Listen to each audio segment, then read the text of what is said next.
ಶಾಲೆಗೆ 10 ನಿಮಿಷ ತಡವಾಗಿ ಬಂದಿದ್ದಕ್ಕೆ 100 ಸಿಟಪ್ಸ್ ಶಿಕ್ಷೆ. 6ನೇ ತರಗತಿಯ ವಿದ್ಯಾರ್ಥಿನಿ ಸಾವು. ಮಕ್ಕಳ ದಿನಾಚರಣೆ ಎಂದು ಶಾಲೆಗೆ ತಡವಾಗಿ ಬಂದಿದ್ದಕ್ಕೆ ಶಿಕ್ಷಕಿ ನೀಡಿದ ಕಠಿಣ ಶಿಕ್ಷೆಯಿಂದಾಗಿ 6ನೇ ತರಗತಿ ವಿದ್ಯಾರ್ಥಿನಿ ಸಾವನ್ನಪ್ಪಿದ್ದಾಳೆ.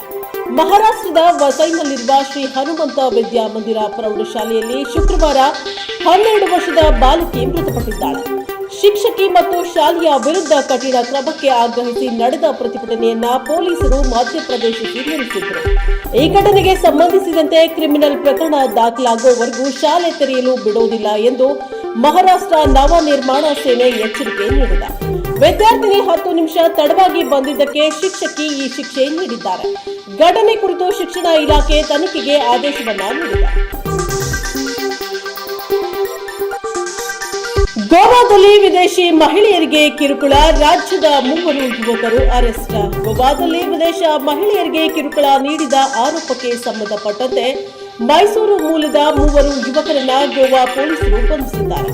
ಬಂಧಿತ ಯುವಕರನ್ನ ಮೈಸೂರು ಜಿಲ್ಲೆಯ ಪಿರಿಯಾಪಟ್ಟಣದ ರಾವಂತೂರು ಹೋಬಳಿಯ ಬೋಗನಹಳ್ಳಿ ನಿವಾಸಿಗಳಾದ ಬಿಆರ್ ಕಾರ್ತಿಕ್, ಬಿಎನ್ ಸಂತೋಷ್ ಮತ್ತು ಬಿಎನ್ ರವಿ ಎಂದು ಗುರುತಿಸಲಾಗಿದೆ.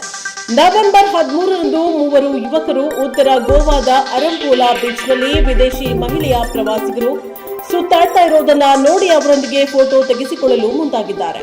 ಫೋಟೋ ತೆಗೆಸಿಕೊಳ್ಳಲು ವಿದೇಶಿ ಮಹಿಳೆಯರು ಕೂಡ ಒಪ್ಪುತ್ತಿದ್ದಂತೆ ಆರೋಪಿಗಳು ಮಹಿಳೆಯರ ಭುಜ ಮತ್ತು ಸೊಂಟಕ್ಕೆ ಕೈ ಹಾಕಿ ಫೋಟೋವನ್ನ ಕ್ಲಿಕ್ಕಿಸಿಕೊಂಡು ಬಳಿಕ ಅಲ್ಲಿಂದ ತೆರಳಿದ್ದಾರೆ.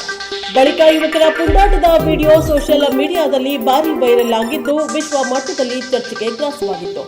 ಅದರಂತೆ ಇದೀಗ ಪೊಲೀಸರು ವಿದೇಶಿಯರು ಸುರಕ್ಷತೆಯನ್ನ ಗಮನದಲ್ಲಿಟ್ಟುಕೊಂಡು ವೈರಲ್ ವಿಡಿಯೋ ಆಧರಿಸಿ ಗೋವಾ ಪೊಲೀಸರು ಪ್ರಕರಣವನ್ನು ದಾಖಲಿಸಿಕೊಂಡಿದ್ದಾರೆ.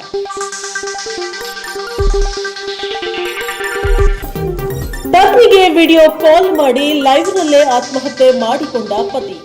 ಪತ್ನಿಯೊಂದಿಗೆ ವಿಡಿಯೋ ಕಾಲ್ನಲ್ಲಿ ಮಾತನಾಡುವ ವೇಳೆಯೇ ಪತಿ ಲೈವ್ನಲ್ಲಿ ಆತ್ಮಹತ್ಯೆ ಮಾಡಿಕೊಂಡಿರುವ ಘಟನೆ ನಡೆದಿದ್ದು ಸ್ಥಳೀಯರಲ್ಲಿ ಆತಂಕಕ್ಕೆ ಕಾರಣವಾಗಿದೆ.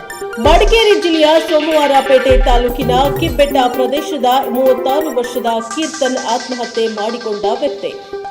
ಕಳ್ಳತನ ಪ್ರಕರಣದಲ್ಲಿ ಬಂಧಿತರಾಗಿ ಕೆಲವು ದಿನಗಳ ಹಿಂದೆ ಜೈಲಿನಿಂದ ಬಿಡುಗಡೆಯಾಗಿದ್ದ ಕೀರ್ತನ್ ಬಿಡುಗಡೆ ನಂತರ ಪತ್ನಿ ಜ್ಯೋತಿಯನ್ನ ಮನೆಗೆ ಕರೆತರಲು ನವೆಂಬರ್ 15ರಂದು ಸಂಜೆ ಅವರ ತವರು ಮನೆಗೆ ತೆರಳಿದ್ದಾನೆ.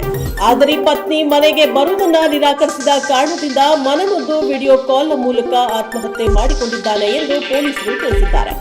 ಕೀರ್ತನ್ ಹಲವು ಬಾರಿ ಆತ್ಮಹತ್ಯೆ ಮಾಡುವುದಾಗಿ ಪತ್ನಿಗೆ ಬೆದರಿಕೆ ಹಾಕಿದ್ದ ಮಾಹಿತಿ ಕುಟುಂಬದಿಂದ ಲಭಿಸಿದೆ. ಇಂದು ಬೆಳಗ್ಗೆ ಕೀರ್ತನ್ ಮೃತದೇಹ ಪತ್ತೆಯಾಗಿದ್ದು ಮಡಿಕೇರಿ ಗ್ರಾಮಾಂತರ ಪೊಲೀಸ್ ಠಾಣೆಯಲ್ಲಿ ಪ್ರಕರಣ ದಾಖಲಾಗಿದ್ದು ತನಿಖೆ ಮುಂದುವರೆದಿದೆ.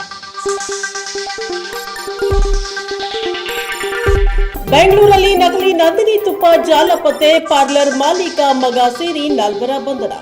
ಕರ್ನಾಟಕ ಹಾಲು ಮಹಾ ಮಂಡಳಿ ನಂದಿನಿ ಬ್ರ್ಯಾಂಡ್ ಹೆಸರಲ್ಲಿ ನಕಲಿ ತುಪ್ಪ ಮಾರಾಟ ಮಾಡ್ತಾ ಇದ್ದಂತಹ ನಂದಿನಿ ಪಾರ್ಲರ್ ಮಳಿಗೆ ಮಾಲೀಕ ಹಾಗೂ ಆತನ ಮಗ ಸೇರಿ 4ರನ್ನ ಸಿಸಿಬಿ ಪೊಲೀಸರು ಬಂಧಿಸಿದ್ದಾರೆ. ಚಾಮರಾಜಪೇಟೆ ಸಮೀಪದ ಅಜಾರ್ ನಗರದ ನಿವಾಸಿ ಮಹೇಂದ್ರ, ಆತನ ಮಗ ದೀಪಕ್, ವಾಹನ ಚಾಲಕ ಮುನಿರಾಜು ಹಾಗೂ ತಮಿಳುನಾಡಿನ ಅಭಿ ಅರಸ್ ಬಂಧಿತ ಆರೋಪಿಗಳಾಗಿದ್ದಾರೆ. 8,350 ಲೀಟರ್ ನಕಲಿ ತುಪ್ಪ ಹಾಗೂ 4 ವಾಹನಗಳನ್ನು ಜಪ್ತಿ ಮಾಡಲಾಗಿದೆ. ರಾಜ್ಯದಲ್ಲಿ ಮತ್ತೊಂದು ಪೈಶಾಚಿಕ ಕೃತ್ಯ. ಬರ್ತ್ಡೇ ದಿನವೇ ಅಪ್ರಾಪ್ತ ಬಾಲಕಿಯ ಮೇಲೆ ಅತ್ಯಾಚಾರ. ಬೆಂಗಳೂರಿನಲ್ಲಿ ರಾಜ್ಯದಲ್ಲಿ ಮತ್ತೊಂದು ಪೈಶಾಚಿಕ ಕೃತ್ಯ ನಡೆದಿದ್ದು ಮಾದನಾಯಕನಹಳ್ಳಿ ಪೊಲೀಸ್ ಠಾಣಾ ವ್ಯಾಪ್ತಿಯಲ್ಲಿ ಹುಟ್ಟುಹಬ್ಬದ ದಿನದಂದೇ ಕೇಕ್ ಕಟ್ ಮಾಡುವ ನೆಪದಲ್ಲಿ ಬಾಲಕಿಯನ್ನ ನಿರ್ಜನ ಪ್ರದೇಶಕ್ಕೆ ಕರೆದೊಯ್ದು ಕಾಮಕನೊಬ್ಬ ಅತ್ಯಾಚಾರ ಎಸಗಿರುವ ಘಟನೆ ಇದೀಗ ವರದಿಯಾಗಿದೆ. ಅಪ್ರಾಪ್ತ ಬಾಲಕಿಯ ಮೇಲೆ ಅತ್ಯಾಚಾರ ಎಸಗಿರುವ ಘಟನೆ ಮಾದನಾಯಕನಹಳ್ಳಿ ಪೊಲೀಸ್ ಠಾಣಾ ವ್ಯಾಪ್ತಿಯಲ್ಲಿ ನಡೆದಿದೆ. ಸಂತ್ರಸ್ತ ಬಾಲಕಿ ಹುಟ್ಟುಹಬ್ಬದ ದಿನದ ಹಿನ್ನೆಲೆಯಲ್ಲಿ ಕೇಕ್ ಕಟ್ ಮಾಡುವ ನೆಪದಲ್ಲಿ ಬಾಲಕಿಯನ್ನ ಕರೆದೊಯ್ದು ಅತ್ಯಾಚಾರ ಎಸಗಿದ್ದಾನೆ. 26 ವರ್ಷದ ಯತೀಶ್ ಎಂಬಾತನಿಂದ ಈ ಕೃತ್ಯ ನಡೆದಿದೆ. ಮಾದನಾಯಕನಹಳ್ಳಿ ಪೊಲೀಸ್ ಠಾಣೆಯಲ್ಲಿ ಈ ಕುರಿತು ಪ್ರಕರಣ ದಾಖಲಾಗಿದೆ.